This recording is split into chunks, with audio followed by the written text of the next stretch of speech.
उसे हम सब सुनना चाहते हैं, आप कहें।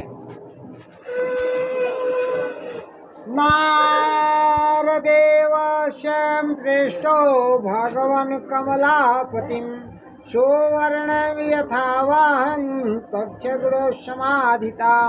एकदा नारदो योगी परानुग्रहकाक्षया पर्यटनं विधानं लोकानां मृत्युलोकामुपागतम्। ततो दृष्टायं जनानां सर्वानां नानाक्लेशामृतां नानायोनिसमुक्तपन्नं क्लेश्यामानयं स्वर्गमाभि। केनोपायेन चेतसा दुःखनाशो भवेत् ध्रुवम् एते सच्चिदानन्दमानसा विष्णुलोके जगत्स्थिताम्।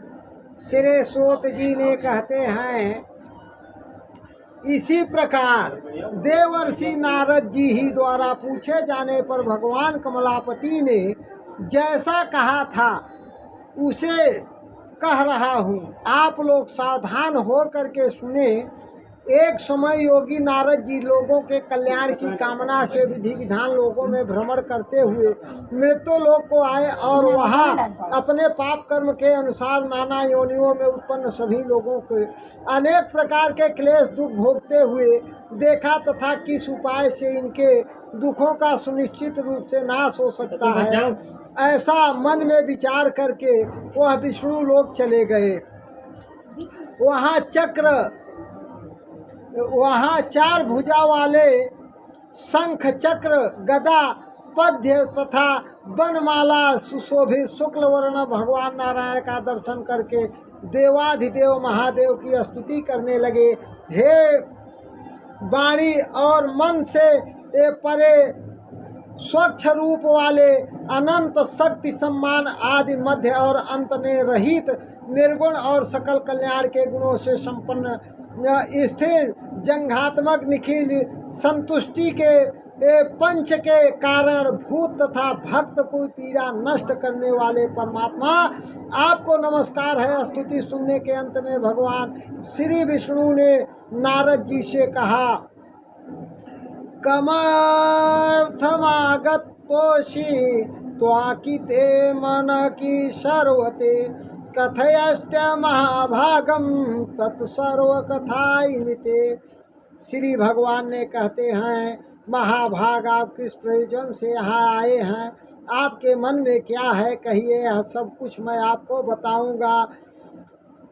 मत्रेलोके जना सर्गे नाना क्लेशमावितम नाना योनि समुदोत्पन्नम पच्छन्त्रे पाप कर्म भी ततकर्थ समये नाथम लघुपाये तद्गतम श्रेषो तो वाक्षितामि तत्सर्व कृपास्ति यदि ते मयि। नारद जी ने बोले, भगवान मृत्यु लोक में अपने पाप कर्म के द्वारा विभिन्न योनियों में तथा सभी लोग बहुत प्रकार के क्लेश दुखी हो रहे हैं। हे नाथ, किस लघु उपाय से उनके कष्टों का निवारण हो सकेगा? यदि आपकी मेरी ऊपर कृपा हो तो यह सब मैं सुनना चाहता हूँ, आप बताइए। साधु दृष्टं त्वावत्रं लोकानग्रहाक्षया यत्र कृत्वा मुच्यते मोहातां यक्ष गुणसुबादिते व्रतमस्थितं महापुष्यं स्वर्गे मृत्युते दुर्लभम तत्र स्नेहामत्यं वत्स्य प्रकाशं क्रियते धुना। श्री भगवान ने कहते हैं, वह संसार के ऊपर अनुग्रह करने की इच्छा से आपने बहुत उत्तम अच्छी बात पूछी है।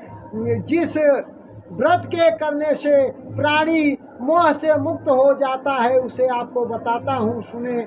वह स्वर्ग और मृत्यु लोक में दुर्लभ भगवान सत्यनारायण का एक महात्मा पुष्प व्रत है। आपके स्नेह के कारण इस समय मैं उसे कह रहा हूँ। आप लोग अच्छी प्रकार विधि विधान से भगवान सत्यनारायण का व्रत करने से मनुष्य शीघ्र ही सुख प्राप्त करके परम लोक मोक्ष को प्राप्त करता है। भगवान की ऐसी वाणी सुनकर के नारद मुनि ने कहा कि फलम की विधानम च कृतम केनेवत व्रतम तत्सर्व विस्तारम रही कदा कार्यम व्रते प्रभु।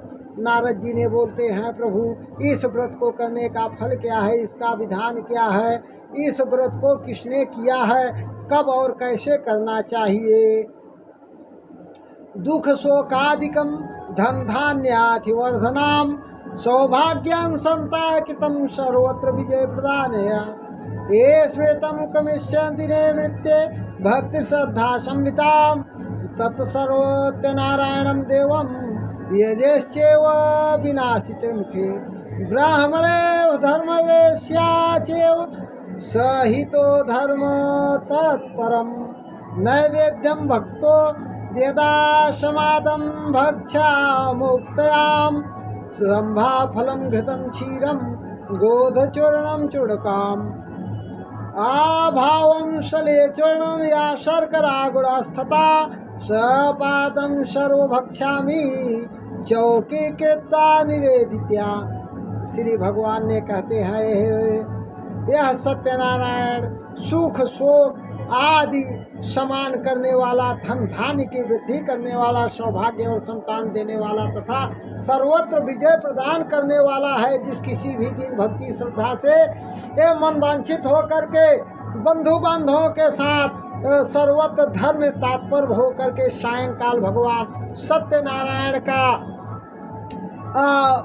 पूजन करे, नैवेद्य रूप में उत्तम कोटि के भोजनी पदार्थ सवाया मात्र में अर्पित करना चाहिए। केले का फल, घी, दूध, गेहूं का चूर्ण अथवा गेहूं चूर्ण के अभाव में साथी चावल चूर्ण, शक्कर, गुड़, यह सब भक्ष सामग्री सवाया मात्र में एकत्रित करनी चाहिए, निवेदन करनी चाहिए। ये बंधु बांधवों के साथ सत्यनारायण भगवान की कथा सुन करके ब्राह्मण को दक्षिणा देनी चाहिए। तदनंतर बंधु बांधवों के साथ ब्राह्मण को भोजन कराना चाहिए। भक्ति पूर्वक प्रसाद ग्रहण करके नित्य गीत आदि की आयोजन करना चाहिए। तदनंतर भगवान सत्यनारायण का स्मरण करते हुए अपने घर जाना चाहिए। इसी प्रकार